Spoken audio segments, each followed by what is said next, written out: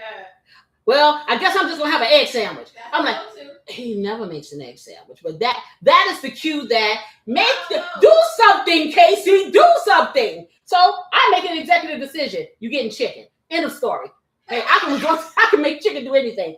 But anyway, so like I said, when you wait until you're hungry and then you rushing, you lack attention. And then you just kind of do any old thing. Okay, decisions turn into fatigue. And fatigue turns into, and I ain't gonna name no names, that bowl of cereal that you shouldn't be eating every night and should be eating a balanced meal.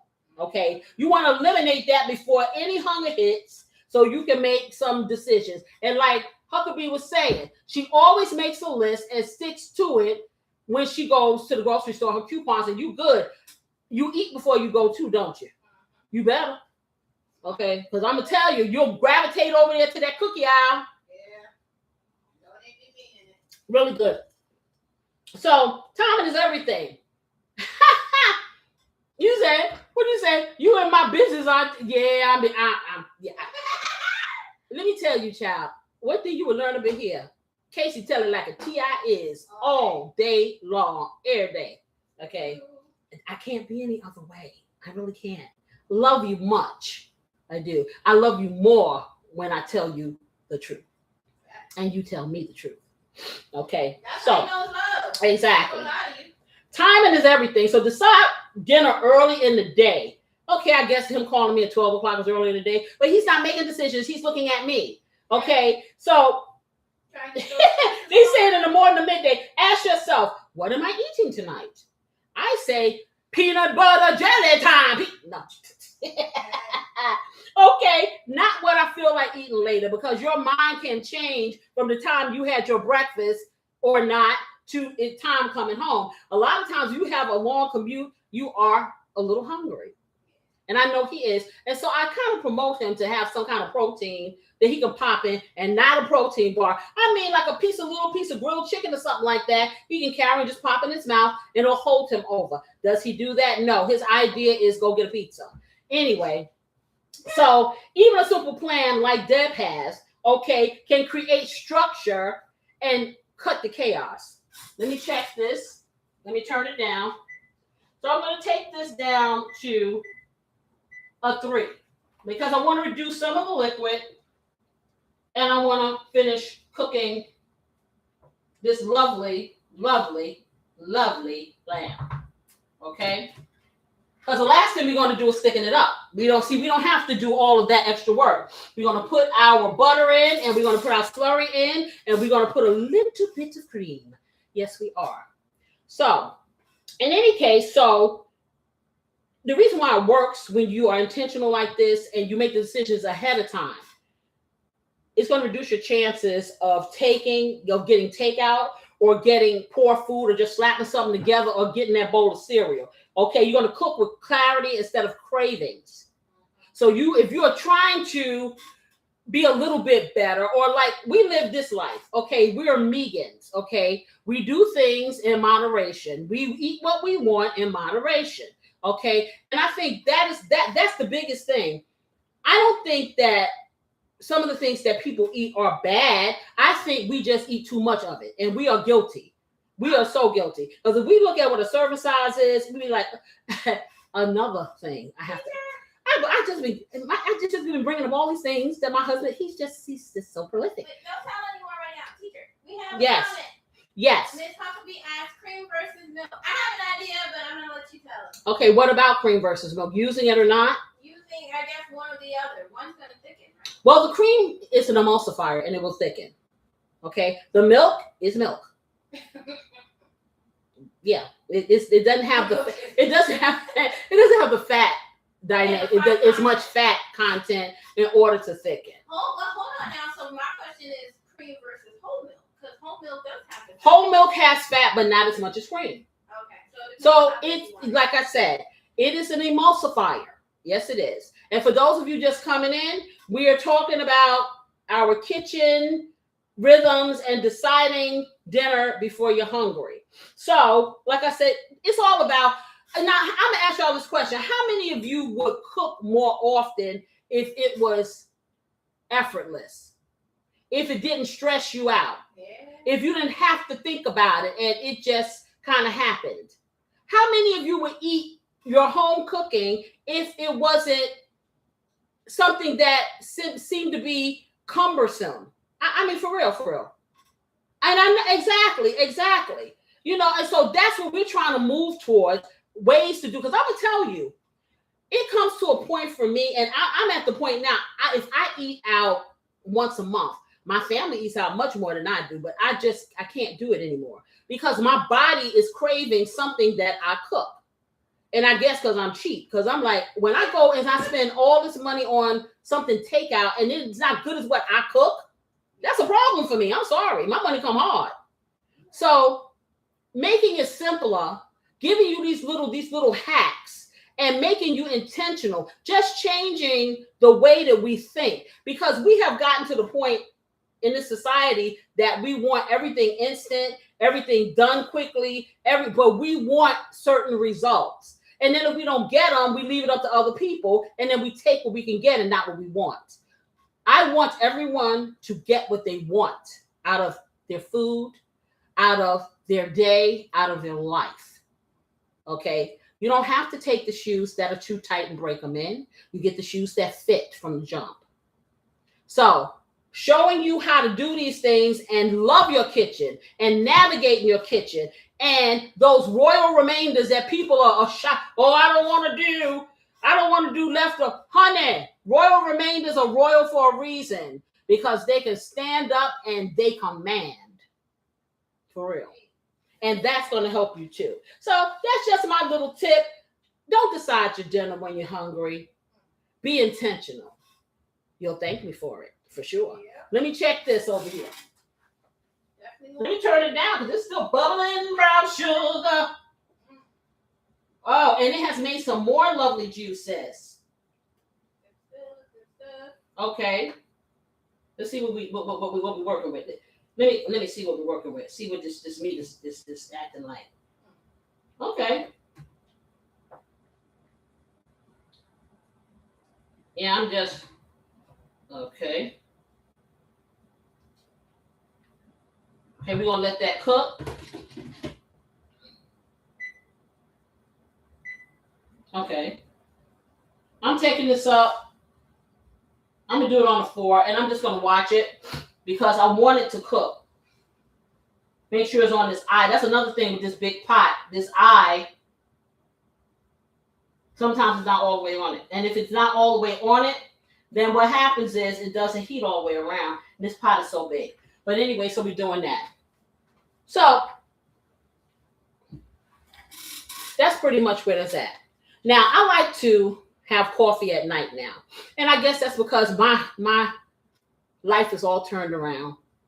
Like I said, I'm up doing this because I have this YouTube. I have a online media business. Flavor House is turning into a conglomerate. And then I have a full-time job. So the city never sleeps, put it that way. But I don't drink coffee to stay awake. I drink coffee to kind of bring it down a level. And so I have all these different ways and things that I've learned about coffee over the last couple of years. And so I was thinking to myself, we always talk about mocktail this and mocktail that. I wonder, do they have coffee mocktails?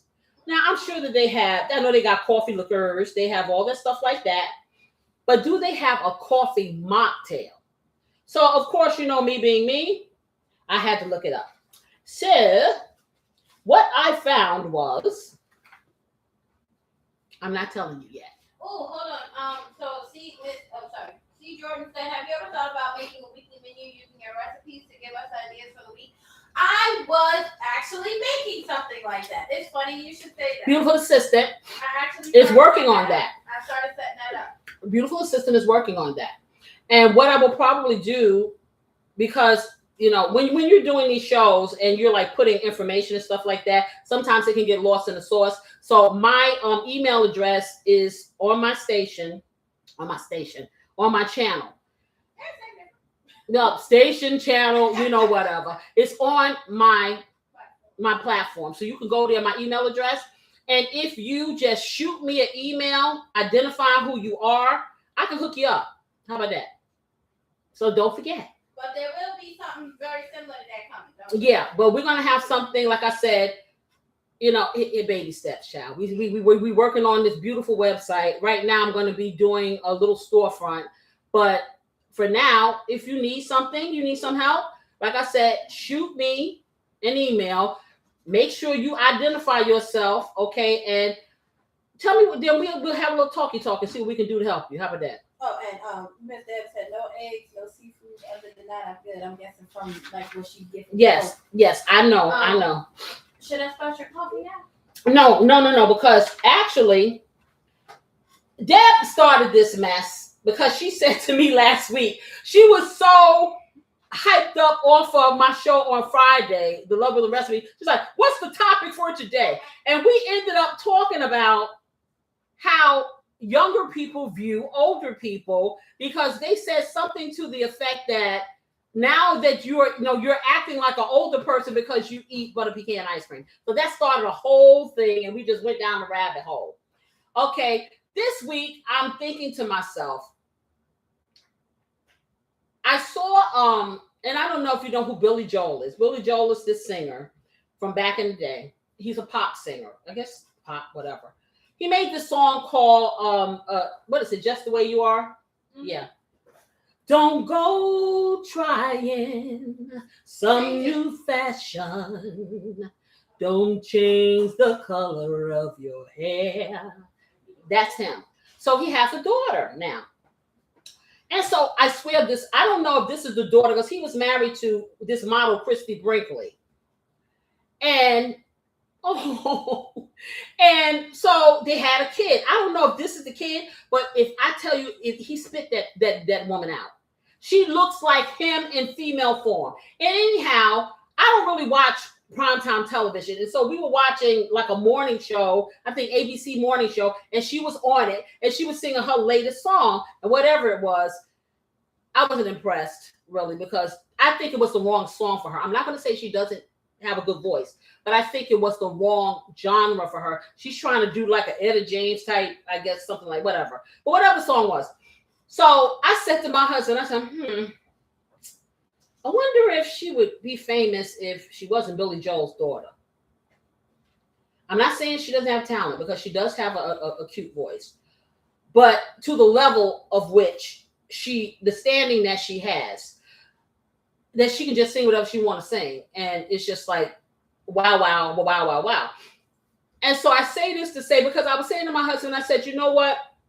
There are a lot of people out there that have a whole lot of talent that never get recognized because it's pretty much who you know. They were talking about the music industry now and how it's even more difficult. They were saying something to the effect of they have these artists that are on like Spotify and places like that, and they pay them these small amounts of money, like $750 a year.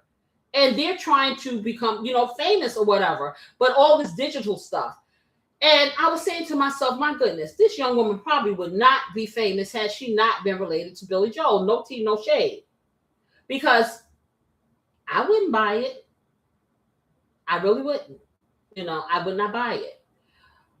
It didn't touch me. I think that she should sing something else. And so I say this to say, because I'm like, I guess it ain't what you know is who you know. Because now then I could take it to Will Smith's daughter Willow. I was so very impressed with her. I love that song that she made, and I can't even think of what is the song, guys? And they left me. They done went somewhere, but the last song that she made, the most popular one, goodness, it was out a few months ago, and I'm trying to think of the way the song sounds, and I can't think, but whatever the song was, they were playing it a lot on YouTube. She is so talented. I love, love, love, love. What is the song that Will Smith sang? I think I left my consciousness in the seventh dimension. Okay, yeah. How does it go? I think I left my consciousness in the seventh dimension. It's like in the fifth dimension, something like that. Oh, wait a minute, something. Wait a minute, something like that. I think I left my consciousness in the sixth dimension. It was it was refreshing to hear that song and those lyrics because I'm so used to people sampling stuff. For her to come up with something that was refreshing to my ear, because okay, I'm an old chick, but I'm not stuck in old. I can see the value in all kinds of music and genres and things like that. Yes, I love. I'm sorry, we got another message. See, Jordan says she gets told so much that she, I guess, in the old realm now because she loves butter pecan. I like butter pecan too. Yes, I liked it when I was a kid. Nothing wrong with butter pecan ice cream. No. Yes, it's nothing wrong. That's just them. They listen, forget them. But anyway, so I love her, and I would watch her. She has blossomed since with the whipping the hair song. Really, I think that she has a lot of potential. I really do. And I'm gonna give you your props. I'm gonna give you your props. But yeah, Billy Joel's daughter, she needs to try a different genre of music.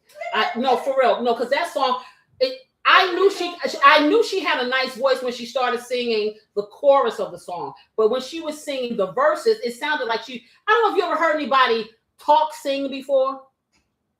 If you know what I mean. Exactly, yeah. They talk sing, so they're not. It's not even singing. It's like, I don't know. but they're talking. You're talking melodically. Right. Exactly.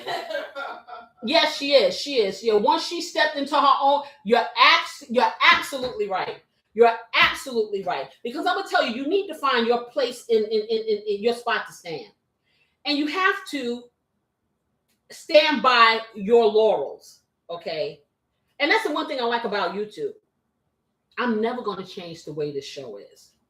I'm never going to change the fact that y'all can come in here and we can do stuff like this.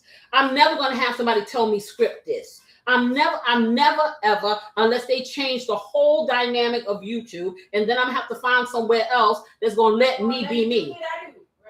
Okay, and let me do what I do. And this may be a slow road to fame, as they say. Okay, I just want to do it full time. I ain't got to be famous. Okay, but the point is, it's a slow road, but I'm going to stick by my integrity, my morals, what I want this to be, my vision, and what I want this to be for you guys. I'm not budging. So that is one thing I can say about YouTube. You have the freedom, as long as you're respectful, you know what I'm saying? You follow the guidelines, you have the freedom to be who you be. All day, every day. So, yeah. I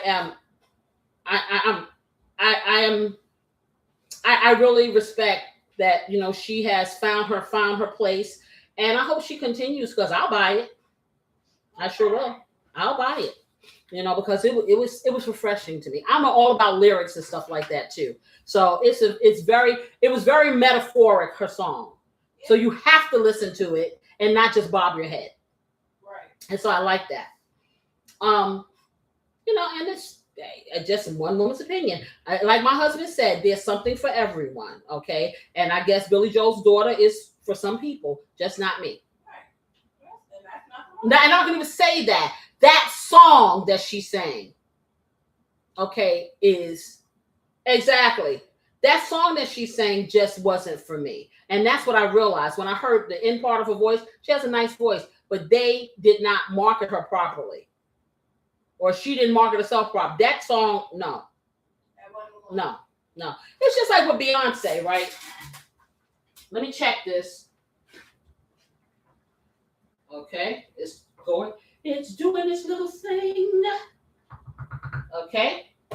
I'm going to get a little bit of garlic in here, because see, y'all thought I forgot. See, now I'm going to stick my minced garlic in here. And I'm going to do 2 tablespoons of minced garlic in here, because I didn't forget. And then I'm going to take my butter. We're going to do a whole stick of butter in all this meat.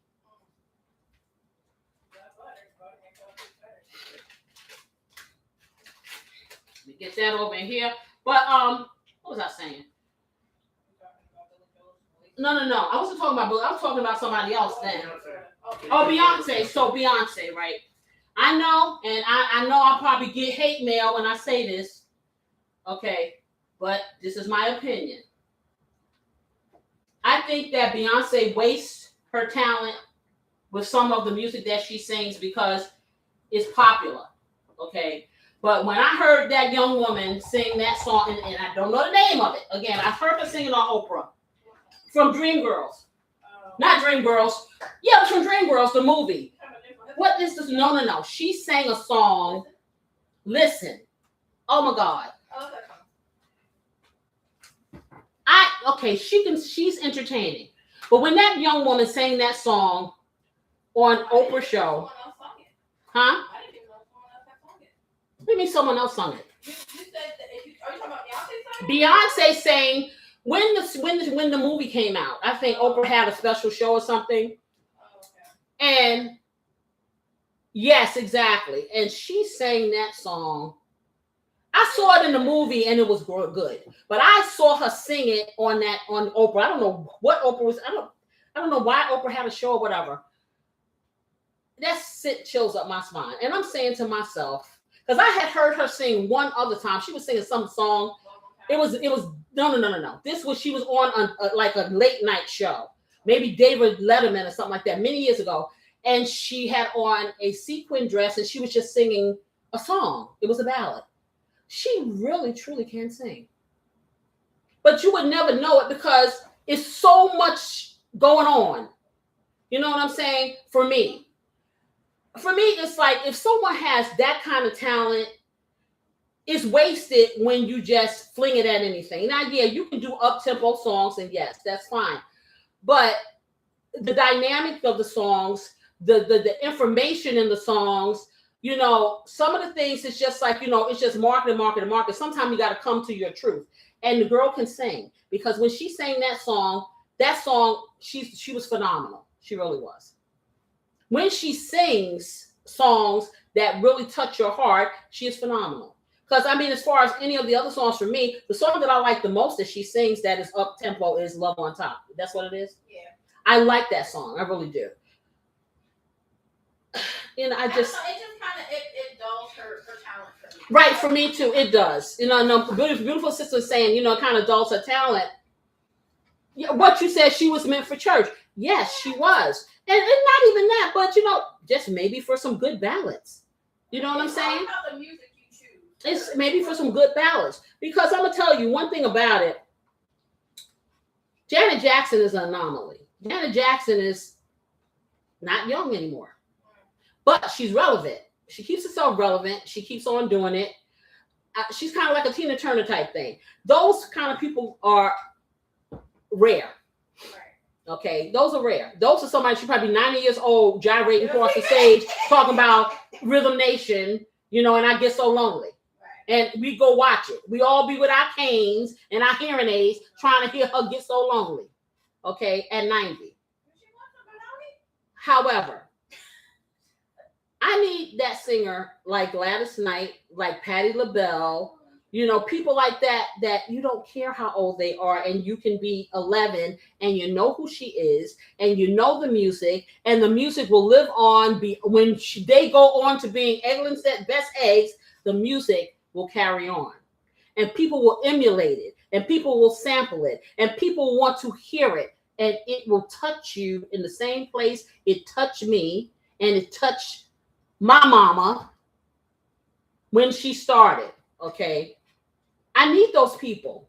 I need those people that create music that don't just sample.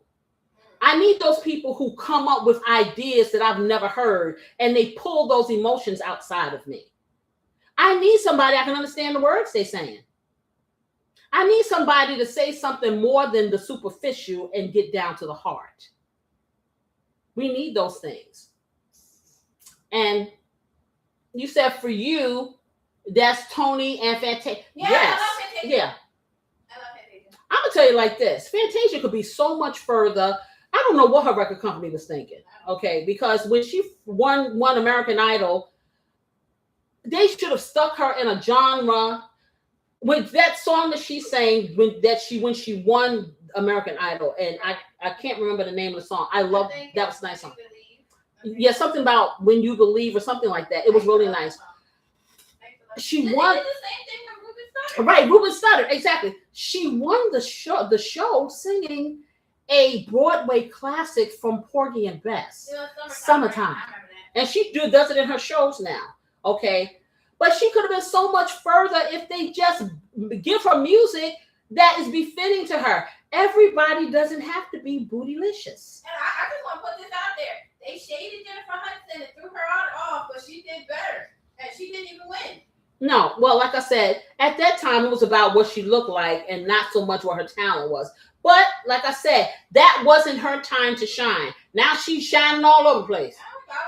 You know? Yeah. So, but I see so many of these singers out here that could really, really be prolific if they allow themselves. For real. So you were saying, you know, her soul is gospel. Yeah, exactly. But you know, nowadays, I'm gonna tell you, I hear gospel music, and sometimes I can't decipher whether it's gospel or not, or secular. She turns into church when she goes. Yeah, I have never seen her. I did see her go kick her shoes off. I sure did. She did a patty.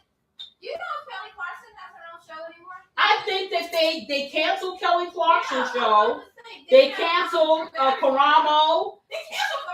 They canceled Karamo. They canceled Sherry Shepherd. What? Who else? I ain't watched this whole so long. They canceled. What is this guy's name? Mario something. He's on Entertainment Tonight or something. So he's canceled. Wow. I'll tell you like this. Y'all think about it. Every show that's on primetime TV has a YouTube counterpart. Yeah. The View comes on. You can see The View whenever you want to. Yeah. You ain't got to wait till ABC. Every show seems to have a YouTube counterpart. So I'm thinking that, okay, they're like, okay, we're paying this person X amount of dollars on primetime TV. People can go over here and watch her show again for free $3.99. Why are we? Now, this is just my hypothesis. Do not quote me. I did not hear this anywhere. This is just my thinking pattern as an upcoming CEO. Okay, that will never be like that. However, if I can get the same show, the rewatch, and I can watch any show I want, and I don't have to deal with the sponsors. I don't have to do any of that. You can get YouTube without commercials and just watch Sherry. Okay, it's compact. Like, I'll watch The View, and I don't have to deal with all of that stuff, and I can watch it on my own time. Why would they want to continue to pay her when you can watch it over here for free? Yeah. Now, for me, if I were her, and I don't know if she has the rights or whatever, I would take me and all of the people that love me and say, hey, hurry on over to YouTube, because now I got the Sherry Show. That's what I would do. I don't know if her contract allows that, because she does have a following. And that's what I would do. Just like this John Lemon guy. CNN kicked him to the curb. He trolleyed all over here, and he's doing mighty fine.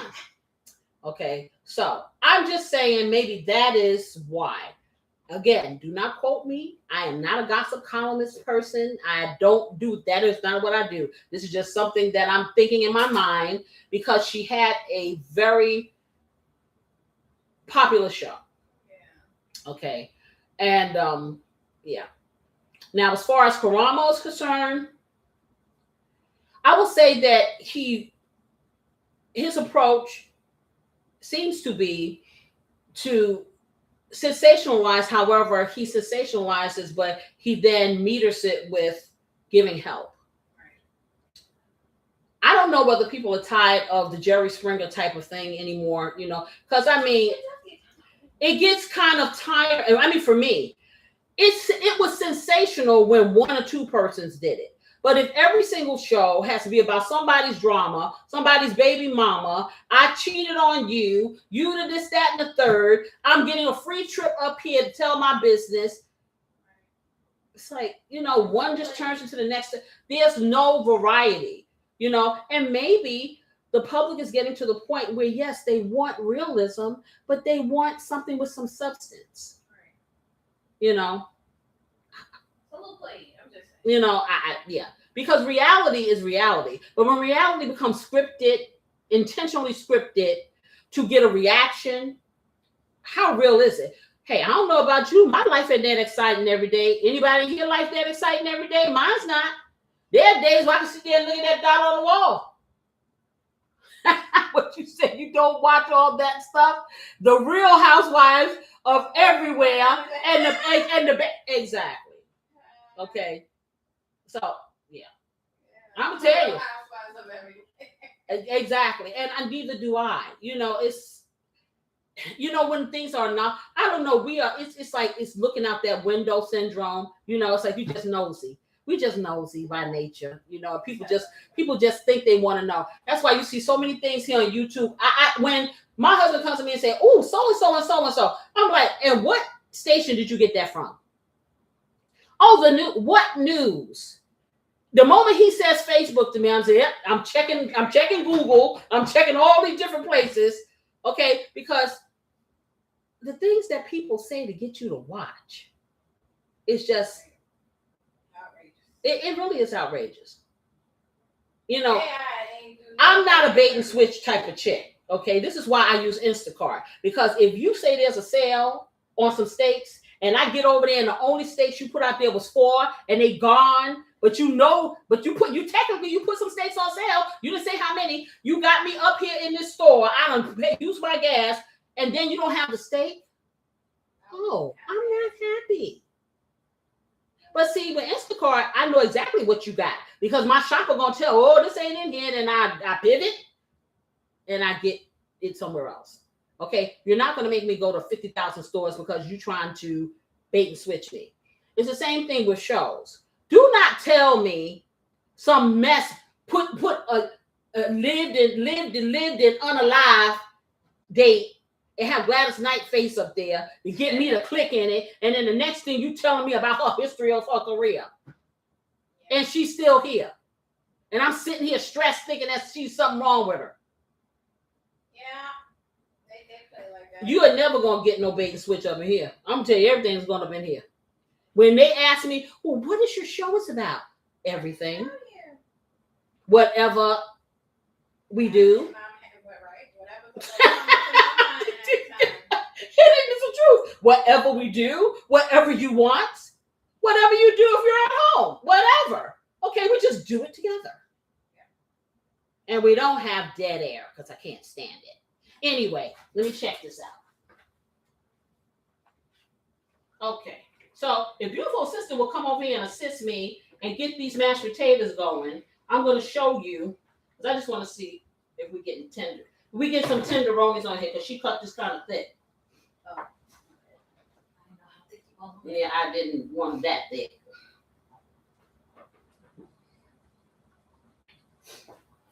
Yeah. So, because this is thickening up itself, to be totally honest, I'm going to only have to put a little bit of slurry in here. But I want this to cook down. Because like I said, what I'm doing is a hack here. This is not the actual meat. If I had my tenderloins, we would have been done. I'm trying to take lamb chops and make it into a tenderloin. And I'm just cutting them up, making them a little smaller. Because they're tender.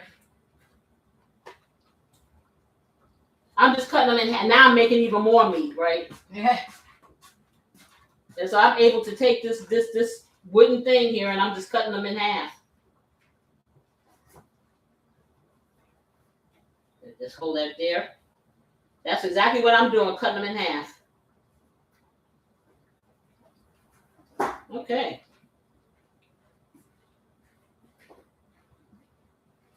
And I'm going to turn it up some more because it is making some liquid up in here. There's going to be a lot of gravy to this.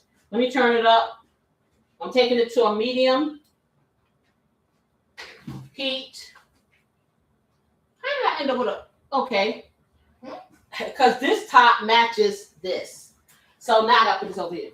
I'm trying the little pot was over there. Where'd you put it? No, that top actually fits on this. No, I'm not talking about that. Come on. Oh, I didn't put it anywhere. It wasn't here. It was never on the stove. Okay, so we're going to show you this hack with these potatoes. It's really easy. And you can do it very easily. Okay. We're going to get the potatoes on. Like I said, when I'm ready to thicken up the gravy, it only takes a few minutes. Wait, So, do it now? you know, don't do it now. Just take it. What you can do is make my coffee because we're going to make... I was telling you guys about coffee mocktails. So, non-alcoholic drinks featuring coffee as the base, designed like a cocktail. Can you imagine? I'm gonna get my mixologist to learn how to make them. Yes, I am. Okay, so they say that you can cook. I don't know if I want that though. They want you to come. Well, see, it depends on what it's mixed. Okay, yeah, I'm sure some people they're saying combining coffee, fruit, and syrups and creams. And bubble. So then you take your straw and you blow bubbles inside. I'm joking. You don't do that. Okay. No, I'm talking. They asking if you put fizzy stuff in it. Oh, they're saying bubbles. So it says like those frother things. It says why coffee mocktails hit for the sundown. It gives you a wind down. Yes, it does. It's a feeling that you can relax without alcohol. A perfect bridge between the day energy and the nighttime relaxing, and you feel special. Yes, you do. It feels indulgent. You feel all grown up because you got a coffee mocktail. You know we got to feel grown. Okay, unless you keep your coffee ritual like me, because it gives you some diversity. But see, a person like me, I need to drink the same coffee all the time. I ain't tripping. I don't have to have variety unless it's the show, but no, I drink the same coffee all the time. However, for those people like my husband that gets bored very easily and needs variety, then this is for him. Okay, so it's a flavor balance that you're teaching at this point.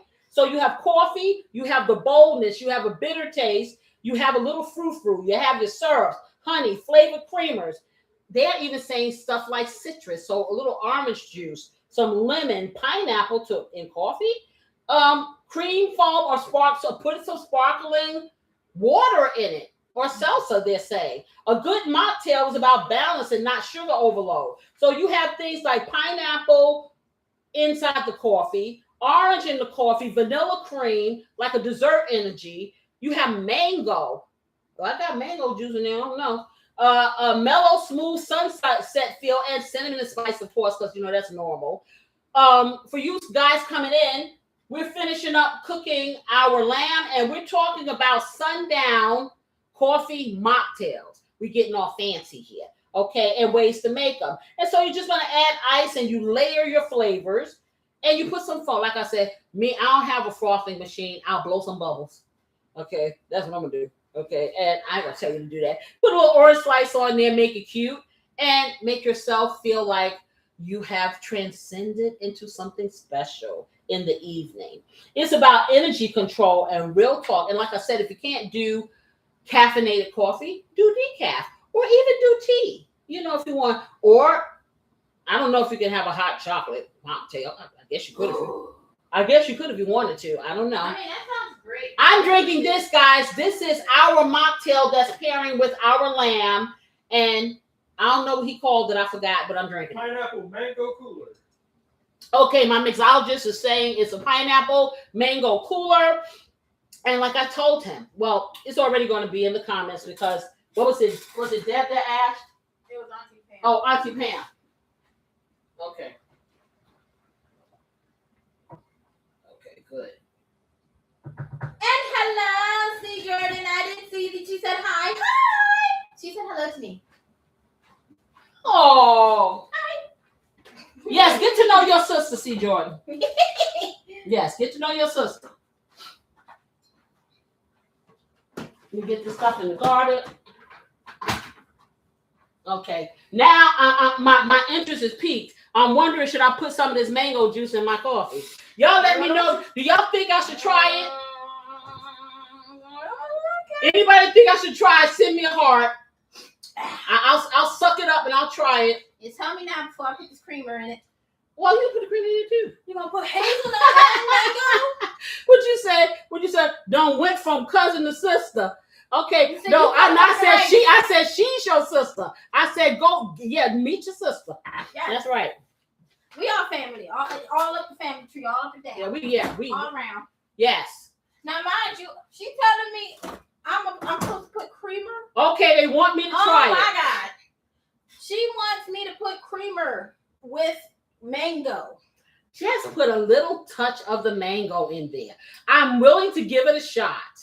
Okay. Okay, now we talking about the flavored creamer or the heavy cream. Okay, she's scared to put the flavor. Okay, give me. So she's going to put some heavy whipping cream in my coffee instead of the sugar-free hazelnut. And she's going to give me some mango. You going to put mango juice in there? Sure. Yeah, okay. I sure can. She said she's going to do it, and I'm going to drink it. Yeah. Now, they didn't say you're supposed to drink this hot.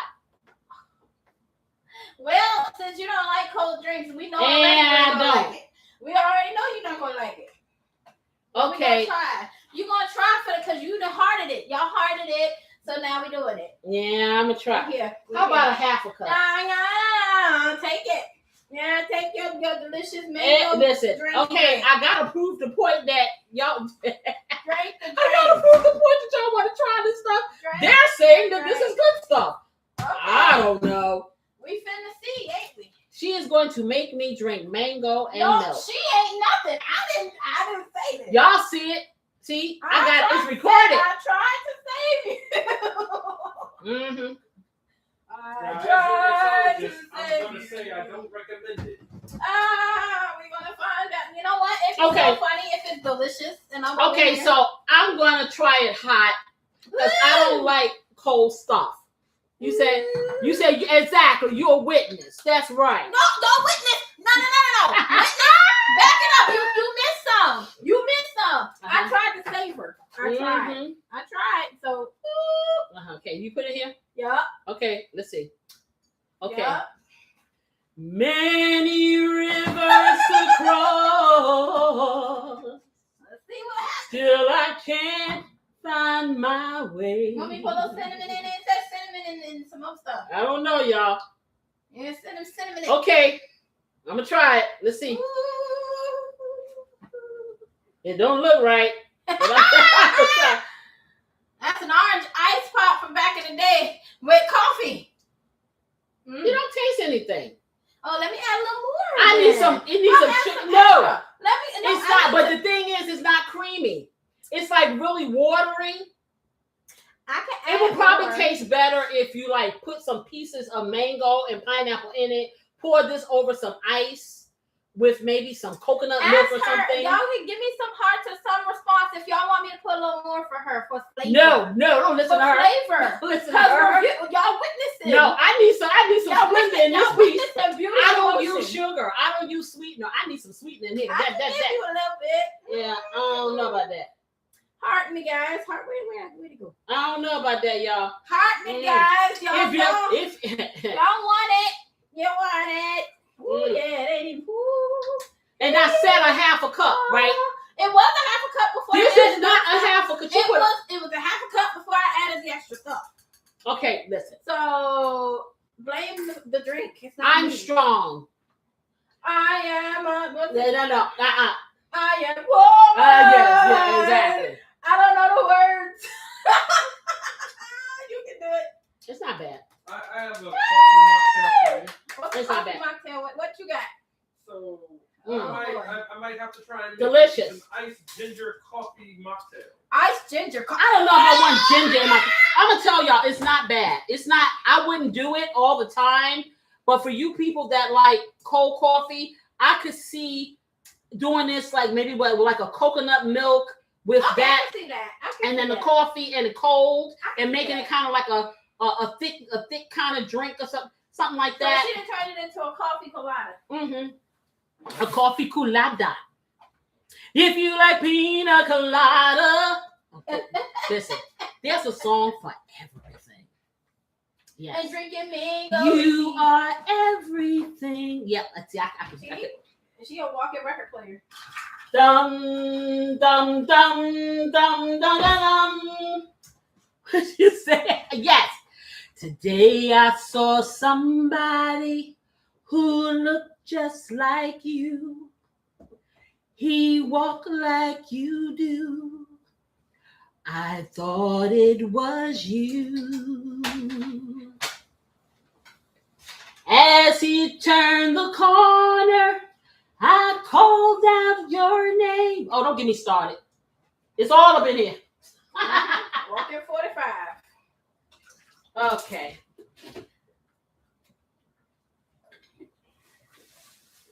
Okay. You just making it. You're not telling them what to I'm do. just putting the drink and stuff But in. we have to give instructions. Okay, I'm gonna give it to him. I am putting 4 cups of this. Okay, no, that's not how we do stuff here. Okay, Don't get a bad impression. I am using 4 cups of the chicken broth. You can use whatever broth or fluid that you choose. If you use something that like water or something, you're gonna want to add a little seasoning to it. You're gonna add seasoning to it anyway, but you're gonna have to make it for the fact that it doesn't have a flavor. Okay, I'm gonna narrate y'all because that's not good. That's good. The beautiful assistant knows what she's saying. Okay, beautiful assistant knows how to execute, but beautiful assistant is not explaining it to you. Okay, she could be the mouthpiece. Okay, so what we normally do is you're gonna look at the ingredient, whatever the instructions are for your mashed potato. So whatever the instructions are for this, they're saying this is a family pack, so you can do 4 cups of boiling water. So instead of doing the boiling water, you want to use some type of broth. You can really use whatever kind of broth that complements your meat. I'm using the chicken broth because I don't want my mashed potatoes to look darker. I could use the beef broth. So instead of using 4 cups of water, I'm going to use, well, we're not doing the whole thing, so we're going to do 2 cups, right? How many you did? You did the whole 4. Oh, she did. Oh, she's doing all 4. She's trying to think about leftovers. I told you she thinks she won't eat all that. I didn't discuss it with me. Okay, anyway. So she did 4 cups of broth. Now, the key to this is season your broth. So now she's going to take her broth and she's going to season it. So what seasonings do you choose to use? I'm going to use Casey's Blessing, the Trinity Girls. So she's going to use Casey's Blessing. She's going to use the Italian herbs, the basil, and the parsley, right? Yep. And I'm going to use some minced garlic, black pepper, and butter, of course. I melt a little butter. I add salt at the end, so like when I'm seasoning it right now, I won't put it in there, but toward the end, I do add a little, typically. And she can also, because we are doing the lamb, she can sprinkle a little bit of rosemary. Okay, so you can pretty much season it with whatever you want to season it with. The key is to season the fluid. Because when you season, the liquid, my other daughter's like, it's not fluid, it's liquid. What? The stuff that moves around. Okay, so the key is to season it. Once you season it and it comes to a boil, you add your potatoes. But what you want to do, don't just dump them all in there in one big old lump. No, you definitely don't. Okay, you want to ease them in and stir as you do. So it can be the consistency. If you like your potatoes with more texture, then of course you're going to make them a little thicker. If you like them a little looser, you're going to do that. Okay. And I'm going to tell you, once they get to the consistency they are, you want to put some more butter in there. And then you're going to take your heavy whipping cream, because that's going to give you the creamy dynamic of a mashed potato. Okay. I don't know about you. Some people like lumpy mashed potatoes. I like my potatoes to have texture, but to be smooth. So you can really work these potatoes to taste any way you want. Now, if you've ever had mashed potatoes from Popeyes and they put this, what they call Cajun gravy on it, where I am, it's like soup. You can taste that these potatoes are powdered or whatever they are. They have no lift, no flavor, no nothing. When you finish making potatoes, like when I'm telling you like this, I dare anybody to tell you that you didn't cut those potatoes up and make them yourself. I dare them.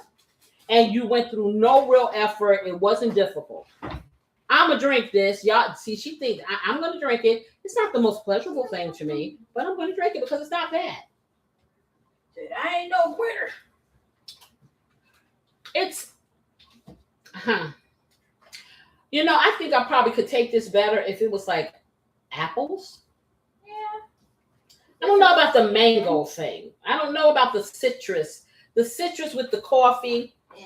No, maybe not even pineapple, maybe. But Nah. Then I would stop eating pineapple forever. Okay. Yeah, so I think thinks that I will do, if I do a frou-frou, it will be like what Beautiful Sister made me. It was almost like a hot fudge cake. That was dessert. And I'm not a frou-frou coffee. I'm straight, you know, just give me some instant coffee with some creamer in it. I normally have like the hazelnut sugar-free creamer. I do not use sweeteners or anything like that. So, yeah, that's just me. However, okay, what she's doing, she left and she's bringing this to a boil. Now, I'm going to tell y'all something that I teach and what I will be having in my book. Okay, I have a book that I am doing, but it's not a recipe book. It's about being fearless when you cook, giving you that confidence to cook, one of the books. And one of the main things is you should never, ever leave your cooking unattended. I only left momentarily to get my drink. I know we have our timer people who want to put everything on a timer. You have to learn your utensils, your stove, your microwave, your refrigerator. You have to learn those things and how they function for you. Everybody's kitchen runs differently. Everybody's stove heats differently. So looking at a recipe or looking at the back of the packet or something and rolling like that, you may do it the first time, but then you have to eventually tweak it according to what's happening with you. That is why a lot of times people are like, I can't cook. You can do it. Yes, you can. But you got to make it your own. So you get those foundational pieces here And then you go and you do what? I try to do the best I can for you. You try. Okay. Can I have taters? Yes, she got the taters. Okay, so I'm gonna go over here. Let me check my meat.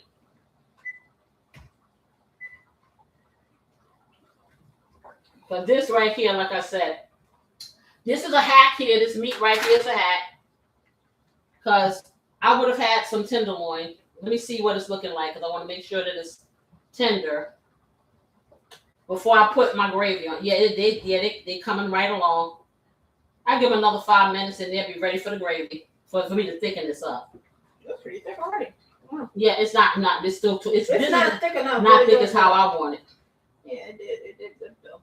Okay, what I'm gonna let you do though, since I'm gonna let you taste one of these nice big pieces right here that you cut. Okay. Okay. I'm gonna let beautiful assistant taste one of these nice big pieces here. The big one. Nah, a big one. Okay, if I eat too big of a piece, I ain't gonna eat it. Okay, well I want to know because you cut them this big, so eat it. Right. Okay, you do this. Okay. I know it's seasoned well. Try not to burn my mouth.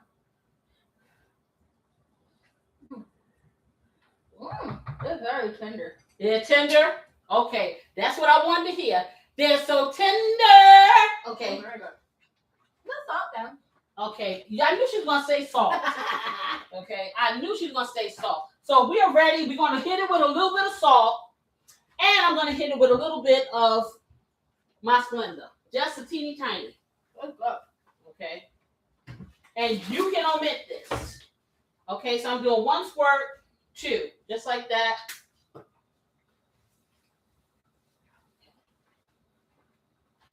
You say what? Oh, I'm gonna put a little bit of salt, just a little, as a dash.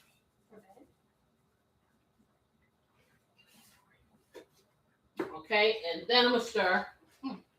And I'm gonna get my slurry, and I'm gonna slowly slurry it in. And we're gonna hope that the slurry doesn't turn into what? Dumplings. Okay, take your stuff on your side. She always impedes upon my side. Sharing. No, I don't want to share. Not here. She said sharing. I don't want to share. No. Okay, for those of you who didn't see my slurry, the slurry is the quick fix to a roux. Okay, and you gotta use the slogan. Just there. Yeah, you gotta use the slogan. So I'm going to pour this in. What I usually do is make a little well in the middle of the pan, and I'm going to pour it in slowly because I don't want it to clump. Let me get that in. Just like that. Let's see what we got. I'm just waiting for this to boil. I'm just put a little bit in here, just like that, just a little, and I'm gonna stir.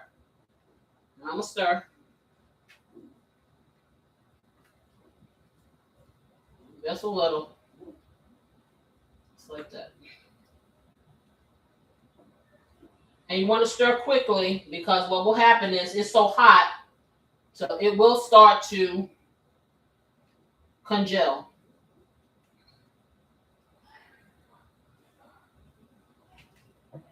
Okay, so I just put a little bit in there, probably about a half a teaspoonful I put in. Now you can also take some heavy whipping cream and put in here too. But I'm gonna tell you like this: if you like dark brown gravy like I do, the heavy whipping cream is going to lighten it up. The slurry will lighten it up just a bit. But see, then I have the remedy. Then I come and get me some gravy master so I can make it dark again. Okay, so I'm gonna put a little bit more. Just like that. Ooh, yeah, that's good. Yeah, that's good. Okay, passing that gravy master over there so I can darken it. And like I said, I use the gravy master for color. I really do. Because it really doesn't do much for taste. And when I want a really dark gravy, I put it in. So I did about a teaspoonful of the gravy master to bring it back to its beautiful brown color because of this slurry. And I didn't use much of the slurry. It's thickening up really nicely. Yeah, got a little bit here on the stove. Okay. Let me, my finger, please. Thank you very much. And I'm just stirring because I want to make sure that this flour is cooked well. I may do a little bit more because I want my gravy to be thicker than this. So I personally will make sure that this doesn't go to like a full-fledged boil, so it doesn't boil any of it out. I just like a Okay, soft talk a little boil. louder. I like to make sure that my liquid that I use, doesn't get to like a full-fledged boil, because when you get the rapid boil going, you get some of it evaporating, and I want it to be the exact amount I need in my potato. So I wait till it's like a nice soft boil, and then I turn it off. And I just added a little bit more of the slurry. Can you get that off the stove? Because I drizzled. A little bit of the slurry because I really like my gravy to be gravy and thick. So this cup right here is what, about 8 ounces? The whole cup is about 16. 16. So I used 4 ounces of slurry. That's what I used. And so right now, and you can taste it again, beautiful assistant, but let me know if it has enough salt for you. Okay. But I'm looking at this, and this is telling me, tell me something good. And I can say, I will love you anyway. Even if you cannot say it, I think you are the one for me.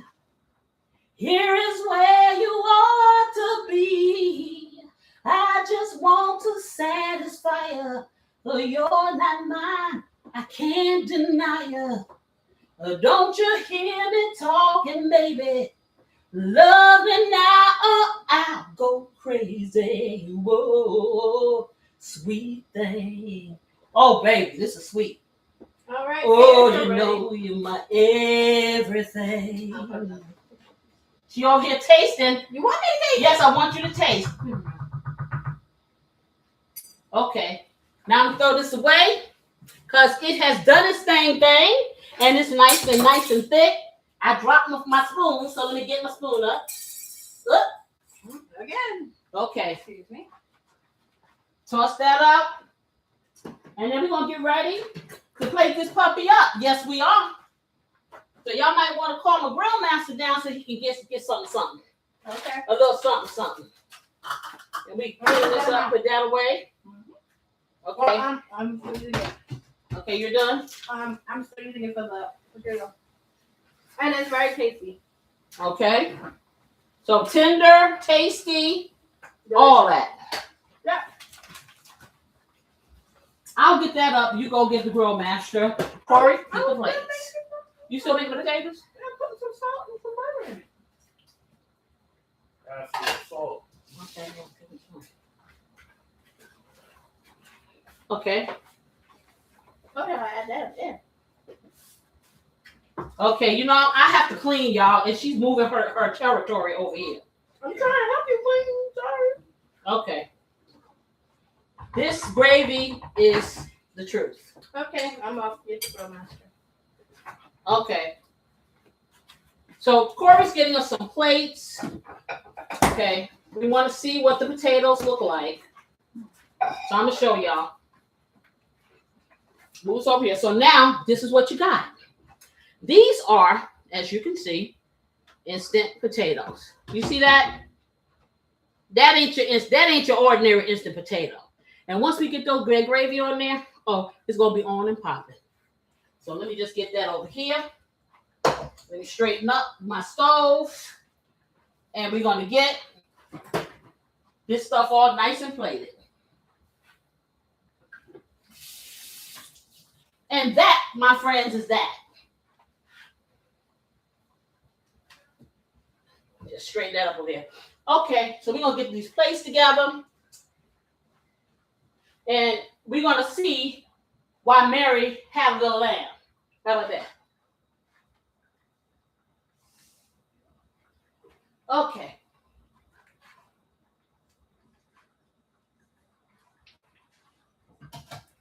So I hope you guys enjoy hanging out with me because I really enjoy hanging out with you guys. I see you come.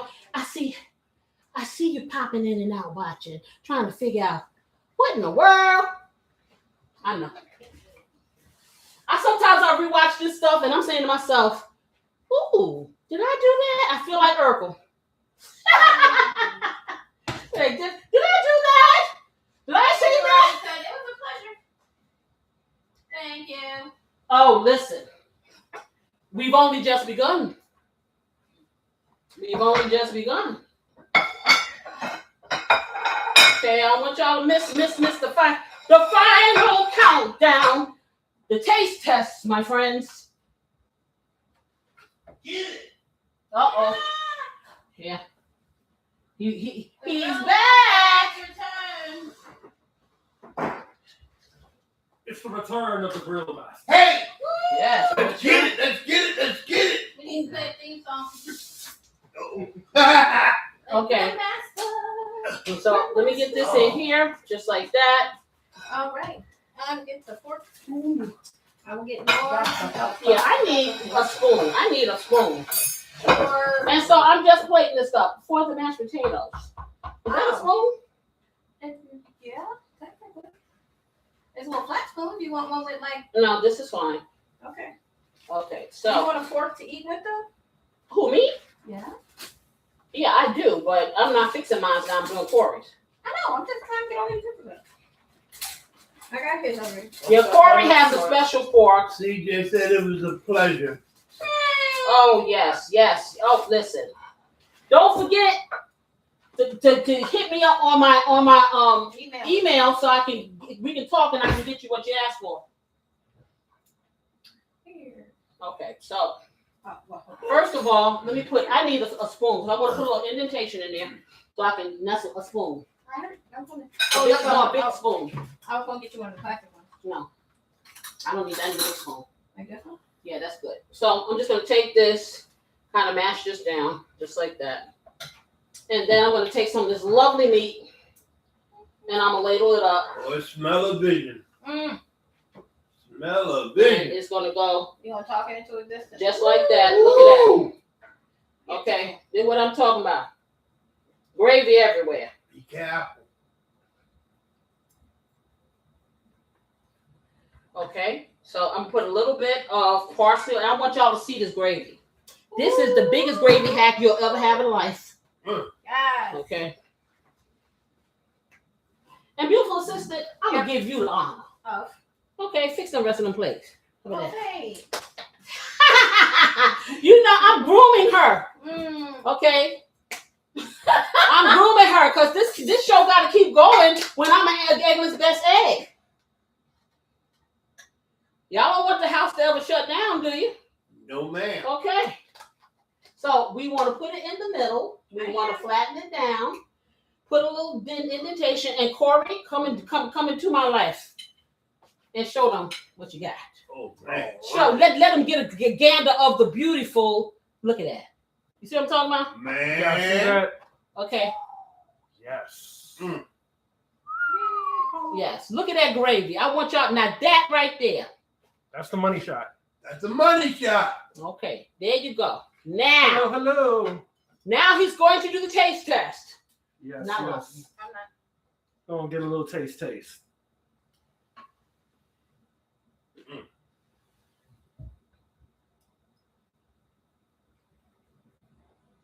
Look, that meat is tender. Tender. It's oh my goodness, it's so good. Oh. Pop, find somebody outside to slap. Uh-oh, got to find somebody to We slap. gotta find somebody to slap because this right here is amazing. This one. Come on now. Take a look at that. Just bring it all up there. Oh, Look at that. Oh, Take a look at oh, that. look at the drip. Oh, Ooh. Look at that drip. look at the drip. Mm. Bam. Okay, I know y'all looking for like. Y'all want a description, but let me tell y'all, this right here, it hits so well. Like the flavor is amazing. Okay, The- look at these. The meat is nice and tender. Come here, let me put a little bit of stuff Gravy. on it. with the mashed potatoes. Chef kiss. Chef kiss. This right here. Make this. Make this. I'm telling you. Okay, y'all. Say I'm jealous. This the grill master. This is for the grill master. I'm transferring it over there. Thank you. It's the transmission. You make this and you won't miss. Thank you. Hey! Thank I'm you. telling you. Okay. Oh, thank you. I guess he's gonna leave. He's gonna leave. I'm gonna now enjoy my food now. Exit stage left. See, so for all of you, and I'm gonna keep putting it in your face. For Oh, all of you who think that my thumbnails are fake, take a look. Oh, baby, that is like foraging. Winner chicken. Okay, you want a little bit of garnish? Yeah. I will. Yeah. Okay, we're gonna give her a little garnish. There Make you it go. pretty. Make it pretty. I'm That gonna is try to. tender. Ooh, That- I'm slap. Lamb is Oh, tender. I don't want my It's like computer butter. to. Oh, Like yes. butter. That's beautiful. Yes. Beautiful. Okay. I tasted the meat already. It's delicious. Delicious. Oh, so we don't dare, Corey. We don't care, Corey. That's she said we don't care, Corey. Listen, y'all gotta do this for real. See, we Y'all out gotta do. here trying to put y'all down and put y'all onto something. Y'all need to be doing these things. Oh wow. That means so tender, honey. It is very tender. Very. It just Now I want somebody smells. to tell me that this tastes gamey to them. Not at all. No. not at all. No. And you know I don't like lamb too much. Okay. This is off the chart. This is delicious. Sorry. Okay, she's doing her impression of Little Richard. Mm.